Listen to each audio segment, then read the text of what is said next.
ഒരു ഫംഗ്ഷന് വരുന്നു. ആ ഫംഗ്ഷന് പോയപ്പോഴത്തേക്ക് ഒരു അത്യാവശ്യം പ്രായമുള്ളൊരു സ്ത്രീയാണ്. ഒരു അധ്യാപികയോ അങ്ങനെ എന്തോ, അല്ലെങ്കിൽ എന്തോ ഒരു ഒഫീഷ്യലാണ് കേട്ടോ. അപ്പോൾ അവർ സ്റ്റേജിൽ കയറിയിട്ട് പറയുമായിരുന്നു. അപ്പോൾ ഞാനവിടെ വേദിയിലിരിപ്പുണ്ട്. ഞാൻ നല്ല ഇങ്ങനെ ഇരിക്കുക, ടിപ്പനായിട്ട് ഇങ്ങനെ ഇരിക്കുക, മസിലൊക്കെ ഇങ്ങനെ പെരുക്കി ഇരിക്കുക. ഒരു സ്റ്റേജ് കയറി പറഞ്ഞു, എനിക്ക് ഒരുപാട് സന്തോഷമുണ്ട് പ്രിയപ്പെട്ട അനീഷിനോടൊപ്പം വേദിയിലിരിക്കാൻ പറ്റിയതിൽ. അത് സന്തോഷം, സ്ഥിരം ആൾക്കാരൊക്കെ പറയുന്നത് തന്നെയാണ്. ഓക്കെ, അദ്ദേഹം ഏത് ക്യാരക്ടർ ചെയ്താലും അതിൻ്റേതായ ഒരു തനിമയുണ്ട്, മറ്റൊരാണ് സംഭവമാണ്. സന്തോഷം, അദ്ദേഹത്തിൻ്റെ എളിമ, അദ്ദേഹത്തിൻ്റെ വിനയം, അദ്ദേഹത്തിൻ്റെ അത് എന്നൊക്കെ പറയുമ്പോൾ ഞാൻ ഇങ്ങനെ വളരെ സന്തോഷം. ഞാൻ അത്ഭുതപ്പെടുന്നത് എൻ്റെ കുട്ടിക്കാലം പോലും ഞാൻ ഈ നടന്ന കാണും. എൻ്റെ അമ്മയുടെ പ്രായമുണ്ടോ അവർക്ക്?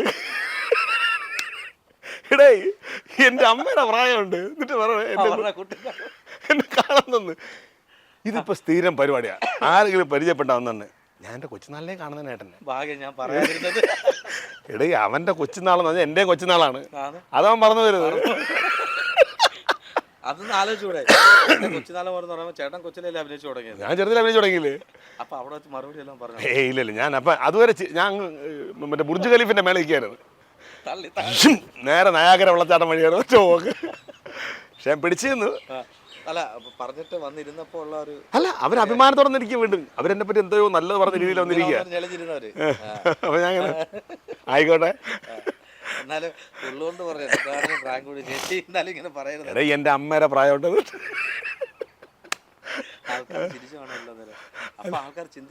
ആൾക്കാർ കൺഫ്യൂഷനായി. പിന്നെ ആളുകൾ നോക്കുമ്പോൾ ഇങ്ങനെയൊക്കെ ആലോചിച്ചുകൊണ്ടിരിക്കുകയാണ്. ശരിയാണ്, കുറേ വർഷങ്ങളായിട്ട് കാണുന്നത് ശരിയാണ്, 10-20 വർഷമായിട്ട് കാണുന്നത്.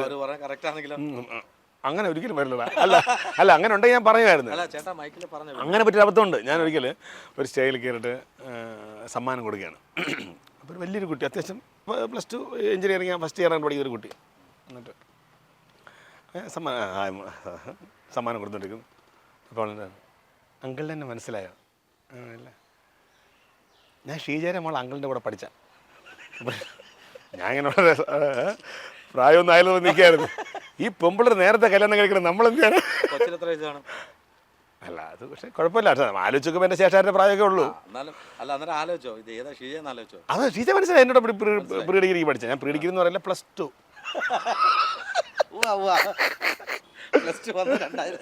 അപ്പൊ അങ്ങനെയൊക്കെ പറഞ്ഞ് അഡ്ജസ്റ്റ് ചെയ്ത് പോടാ. ചിലപ്പോൾ അറിയാതെ വീണു പ്രീ ഡിഗ്രിന്ന്. ഞാൻ പിന്നെ അഡ്ജസ്റ്റ് ചില സ്ഥലങ്ങളിൽ പോകുമ്പോൾ പെട്ടുപോകത്തില്ലേ? ഇങ്ങനെയൊക്കെ ചേട്ടനെ കൂടെ പഠിച്ചോ എന്തായാലും ഏതെങ്കിലുമൊക്കെ സ്ഥലങ്ങളിൽ കാണും അവിടെ തന്നെ. അപ്പൊ അവിടെ ചെല്ലുമ്പോൾ ചേട്ടൻ ഇങ്ങനെ യങ്ങായിട്ടൊക്കെ ഇരിക്കുമ്പോഴേ ചേട്ടൻ്റെ കൂടെ പഠിച്ചൊരു ചേച്ചി കുറച്ച് നരയൊക്കെ വന്നിട്ട് കുറച്ച് അല്ല, നിന്റെ ഉദ്ദേശം എന്താണ്? അല്ല, പറയാ ഇങ്ങനെ ആൾക്കാർ നിൽക്കുമ്പോഴേ വെളിയിരിക്കുമ്പോൾ, എടാ അനീഷ എനിക്ക് നിനക്ക് പരിചയമുണ്ടോ? പക്ഷെ ഭാഗ്യത്തിന് കേട്ടോ അങ്ങനെ ഒരു സംഭവം ഇതുവരെ ഉണ്ടായിട്ടില്ല ചേട്ടാ. നമ്മുടെ അവിടെ പയ്യന്മാരെല്ലാം ചുള്ളന്മാരാണ്. അവന്മാരെല്ലാം അത്യാവശ്യം ബോഡിയൊക്കെ നോക്കി അന്തതായിട്ട് നിൽക്കണം. അതെൻ്റെ പുണ്യം.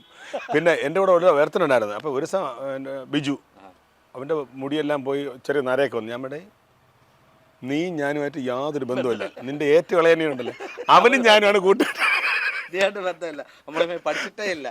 നീ അവിടെ വന്നിട്ട് അളിയാ ഒന്ന് വിളിക്കരുത്, മച്ചമ്പി ഒന്നും വിളിക്കരുത്, അനിയ എന്ന് വേണേ വിളിച്ചോ. ചുമാറിനാണ്.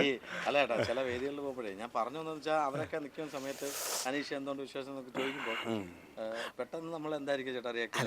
പക്ഷെ അത് കൂടെ പഠിച്ചവരെ കാണാൻ ഭയങ്കര സന്തോഷമാണ്, അഭിമാനമാണ്. കാരണം അതൊക്കെ ഒരു വലിയ നിമിഷങ്ങളാണ്. ഇപ്പോഴും എൻ്റെ 1ാം ക്ലാസ്സിൽ കൂടെ പഠിച്ച് ഞാൻ ഇപ്പോഴും ദുബൈയിൽ പോയപ്പോഴത്തേക്ക് അവനാണ് എന്നെ ഒന്ന് പിക്ക് ചെയ്യുക. റിഗീതൻ രാജേഷ്. ഞങ്ങൾ 5 വയസ്സുള്ള സമയത്ത് കൂട്ടുകാവുന്നതാണ്. രാജേഷ് ഇപ്പോൾ ഇവിടെ അഡ്വക്കേറ്റാണ് ആറ്റിങ്ങിൽ, റിഗീതൻ ഗൾഫിലാണ്. അപ്പം ഞങ്ങൾ ബിജു എന്നൊക്കെ പറയുന്നതൊക്കെ ഞങ്ങൾ ഈ 4-5 വയസ്സ് തൊട്ടുള്ള കൂടെ. ഇപ്പോഴും എൻ്റെ സൗഹൃദം വെച്ചാൽ അതൊക്കെ തന്നെയാണ്.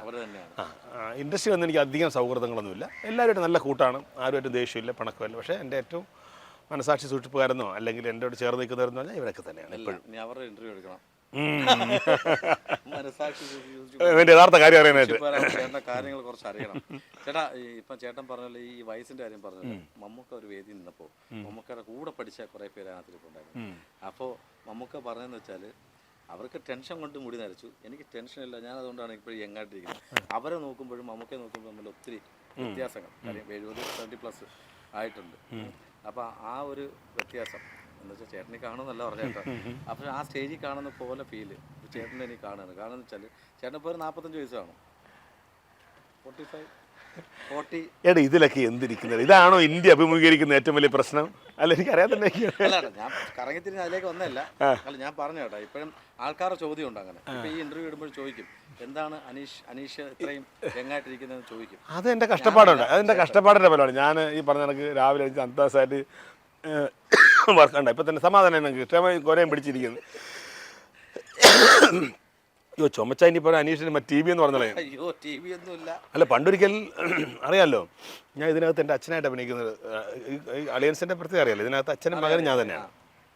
അപ്പോൾ ഇതിനകത്ത് എൻ്റെ ഒരു അപ്പിയറൻസ് വേറെയാണ്. പിന്നെ ഇടയ്ക്ക് ഞാൻ ഈ കൊറോണ കാലത്ത് നമ്മൾ രാജേഷ് ഖന്ന ഡയറക്റ്റ് ചെയ്ത ബാർബേറിയൻ സിദ്ധാന്തം എന്നൊരു ഒരു ഷോർട്ട് ഫിലിം ഉണ്ടായിരുന്നു. ഒരുപാട് അവാർഡൊക്കെ കിട്ടിയാണ്. അതിനകത്ത് ഞാൻ നരയൊക്കെ വന്ന് മൊത്തത്തിലുള്ള ഭയങ്കര ബോഡിയൊക്കെ ഹാങ് ഇങ്ങനത്തെ ഇരുന്ന് ഫുൾ ഇതായിട്ട് മുടിയൊന്നും ഇല്ലാത്തൊരു സാധനമാണ് ചെയ്തത്. നല്ലൊരു സംഭവം. ഞാനൊരു ബാർബറായിട്ടാണ് ചെയ്തത്. അപ്പോൾ അതിൻ്റെ ഫോട്ടോസ് വന്നപ്പോഴത്തേക്ക് യൂട്യൂബിൽ ഒരിക്കൽ വന്നിരിക്കുകയാണ്. അത് നടൻ അനീഷ് ചെവിയുടെ ഇപ്പോഴത്തെ അവസ്ഥ കണ്ടോ? നിങ്ങൾ കണ്ടോ? അപ്പോൾ ആൾക്കാർ ഇപ്പോഴും എന്നോട് ചോദിക്കും.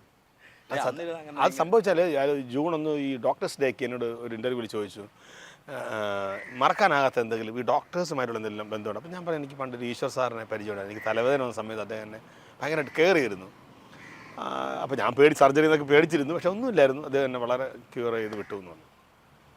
ഇത് ഇവരുടെ തന്നെ പ്രിൻ്റ് മീഡിയ വന്നപ്പോഴത്തേക്ക് അനീഷിൻ്റെ തലയിൽ ചെറിയൊരു മുഴയാക്കി, യൂട്യൂബുകാർ അതെടുത്ത് അങ്ങ് ബ്രെയിൻ ട്യൂമറാക്കി. ചിലർ കീറി, ചിലർ പൊളിച്ച്, ചിലർ മാന്നെടുത്ത്. അതെല്ലാ വർഷവും വരുന്നുണ്ട്. ഇപ്പോഴും എന്നെ കാണുമ്പോൾ ആൾക്കാർ ചോദിക്കും എങ്ങനെ കുറവുണ്ടെന്ന് ചോദിക്കും. അപ്പോൾ ചിലപ്പോൾ എനിക്ക് സങ്കടം തോന്നി. ഞാൻ പറഞ്ഞു എനിക്കൊരു കുഴപ്പമില്ല, നിങ്ങൾ TV നോക്കൂ, എല്ലാ ദിവസവും ഞാനുണ്ട്. അല്ലെങ്കിൽ ഇത്ര ആരോഗ്യത്തിൽ ഇരിക്കാൻ പറ്റുമോ? TV കാണും നോക്ക അസുഖം കുറവുണ്ടോന്ന്. കുറവുണ്ടോ, ഇപ്പം എങ്ങനെയുണ്ടോ, ഓക്കെ ആയോ, പഴയ പോലെ ആയോ എന്നൊക്കെയാണ് ചോദിക്കുന്നത്. പക്ഷെ സത്യത്തിൽ ഇപ്പോഴും ഞാൻ എല്ലാ ഇൻ്റർവ്യൂവിലും പറയാം, ഇതാരും കാണൂല, ആ പറയുന്ന പോഷൻ മാത്രം കാണൂല, ബാക്കിയെല്ലാം കാണും. വീണ്ടും ആരെങ്കിലും ഇതൊക്കെ മനുഷ്യ സഹജമാണ് കേട്ടോ. എല്ലാവർക്കും ചിന്തിക്കുന്ന ചില ആൾക്കാർ നന്നാവണം, ചിലർക്ക് അസുഖങ്ങൾ വന്ന് അങ്ങനെ പോകണമെന്നൊക്കെ ചിന്തിക്കുന്ന ആൾക്കാർ. അതെ അതെ അതെ അങ്ങനെ പോട്ടെ. അല്ലെങ്കിൽ ചിലർ പറയും ഇപ്പം ചേട്ടൻ നന്നായിട്ടിരിക്കുന്ന ഒരാളാണ്, ചേട്ടൻ കള്ളു കുടിച്ചിട്ട് അവിടെ കിടന്ന അവൻ അങ്ങനെ കിടക്കട്ടെ, നന്നായിട്ട് കിടക്കും പറയും അവൻ്റെ ജാടയപ്പെടുത്തി കണ്ടില്ല, ഇങ്ങനെ പറയത്തുള്ള ആൾക്കാർ. അപ്പോൾ അതുകൊണ്ട് നെഗറ്റീവ്സ് ഉണ്ടെങ്കിൽ പോസിറ്റീവ് ഉള്ളൂ. അതെ അതെ. ഞാൻ പിന്നെ എനിക്ക് തോന്നുന്നത് നമ്മുടെ കൂട്ടത്തിൽ അത്യാവശ്യം നെഗറ്റീവ് കുറവുള്ള ആൾ ഞാനാണ്. എനിക്കാണ് വലിയ വിമർശനങ്ങളൊന്നും ഇല്ലാതെ പോകുന്നത്. കാരണം ഞാൻ ഈ നേരത്തെ പറഞ്ഞ പോലെ നമ്മൾ അധികം മറ്റുള്ളവരുടെ കാര്യങ്ങൾ ഇടപെടാതെ പോകുന്നുണ്ട്. ഇപ്പം ഞാൻ ഒരു പക്ഷം വന്നാൽ മറ്റേ ബാക്കി പക്ഷങ്ങളെല്ലാം നമുക്കെതിരാവുമല്ലോ. അതെൻ്റെ സബ്ജക്റ്റ് അല്ലാത്തതുകൊണ്ടാണ്. നേരെ മറിച്ച് എൻ്റെ സബ്ജക്റ്റാണെങ്കിൽ ഉറപ്പായിട്ട് എനിക്ക് എൻ്റെ മറുപടി ഉണ്ടാവും, ഞാൻ കൃത്യമായിട്ട് പ്രതികരിക്കുകയും ചെയ്യും. മീൻസ് അപ്പോൾ ചോദിക്കും അപ്പോൾ സമൂഹത്തിൽ ഉള്ള കാര്യം നിൻ്റെ സബ്ജക്റ്റ് അല്ലേന്ന് ചോദിച്ചാൽ ആണ്. പക്ഷെ അത് ഞാൻ ഇടപെടേണ്ട ഒരു സമയം വരികയാണെങ്കിൽ ഉറപ്പായിട്ട് ഞാൻ ഇടപെടും. ഞാൻ ഇടപെട്ടേ മതിയാവും അല്ലേ, എന്നാലേ മാറുള്ളൂ. ആ ഒരു കാര്യത്തിന് ക്ലാരിഫിക്കേഷൻ കൊടുക്കുക. അതെ അതെ, അത് തീർച്ചയായിട്ടും. അതിപ്പോൾ എന്ത് ഇഷ്യൂ ആണെങ്കിലും ശരി തന്നെ. പ്രത്യേകിച്ചും രാഷ്ട്രീയം അത്തരം കാര്യങ്ങളൊന്നും എനിക്ക് വലിയ അങ്ങനെ ഒരു താല്പര്യമുള്ള ഒരാളല്ല ഞാൻ. എനിക്ക് വലിയ ആകെ എനിക്കറിയാമെന്നുള്ളത് ഈ അഭിനയവും ഇതിൻ്റെ കാര്യങ്ങളും ആങ്കറിങ്ങും ഇങ്ങനെയുള്ള കാര്യങ്ങൾ മാത്രമേ എനിക്കറിയാവുന്നുള്ളൂ. ഈ മേഖലയിൽ എന്തൊക്കെ ചെയ്യാൻ പറ്റും അതൊക്കെ ചെയ്തുകൊണ്ടിരിക്കുന്ന ആളാണ് ഞാൻ. അതിനുവേണ്ടി ഓരോ കാര്യങ്ങൾ ചെയ്തുകൊണ്ടിരിക്കുന്നു, പഠിച്ചുകൊണ്ടിരിക്കുന്നു. അങ്ങനെ ഇനി മുതൽ ചേട്ടാ സത്യം ചെയ്യണം, കൈവേ ചേട്ടാ, ഇനി മുതൽ ഞാൻ വേദിയിൽ പോയാൽ ഞാൻ വൺ മാൻ ഷോ മാത്രമേ ചെയ്യുള്ളൂ. ആങ്കറിങ് അനീഷ് ഖാന് കൊടുക്കും. ആങ്കറിങ്ങും അനീഷ് തന്നെ ചെയ്യും. അനീഷ് ഖാൻ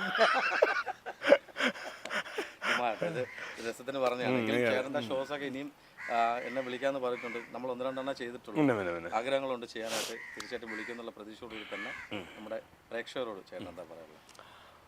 ഒന്നുമില്ല, വളരെ സന്തോഷമുണ്ട്. കാരണം ഞാൻ അനീഷ് എന്നെ വിളിക്കുമ്പോൾ തന്നെ ഞാൻ പറഞ്ഞു ഇവിടെ പുതിയതായിട്ടൊന്നും പറയാനില്ല, ഈ 1-2 സിനിമകളുടെ കാര്യമുണ്ട് പറയാൻ, പക്ഷേ സിനിമ ഇറങ്ങിയിട്ട് പറഞ്ഞാൽ മതി എന്ന് പറഞ്ഞു. അപ്പോൾ അതല്ല, നമ്മുടെ ഈ ചാനലിന് വേണ്ടിയിട്ട് അല്പനേരം ഇരിക്കാമെന്ന് പറഞ്ഞപ്പോഴാണ് വന്ന സന്തോഷം. ഒരിക്കലും നമ്മൾ ഏറ്റവും വലിയ സന്തോഷം എന്ന് വെച്ചാൽ നമ്മൾ എത്ര വർഷം കഴിഞ്ഞിട്ട് എവിടെ ചെന്നാലും നിങ്ങൾ എവിടെയെങ്കിലുമൊക്കെ എന്നെ കണ്ടിട്ടുള്ളത് കൊണ്ട് തന്നെ നിങ്ങൾ എൻ്റെ അടിയിലേക്ക് വന്നിട്ട് എന്നോട് കുശലം ചോദിക്കുന്നതാണ് എൻ്റെ ഏറ്റവും വലിയ സന്തോഷം. ഇനിയും അങ്ങനെ തന്നെ ഉണ്ടാവണമെന്നാണ് എൻ്റെ ആഗ്രഹം, പ്രാർത്ഥന. കുട്ടിക്കാലം മുതൽ എൻ്റെ ഏറ്റവും വലിയ ആഗ്രഹം എല്ലാവർക്കും ഇഷ്ടമുള്ളൊരു നടനാവുക എന്നുള്ളതാണ്. കുറേ പേർക്കൊക്കെ എന്നെ ഇഷ്ടമാണ്. വീണ്ടും വീണ്ടും എൻ്റെ യാത്ര തുടരുന്നു. എൻ്റെ യാത്രയിലുടനീളം നിങ്ങളും എന്നോടൊപ്പം ഉണ്ടാകണമെന്ന് പ്രാർത്ഥന മാത്രമേ ഉള്ളൂ.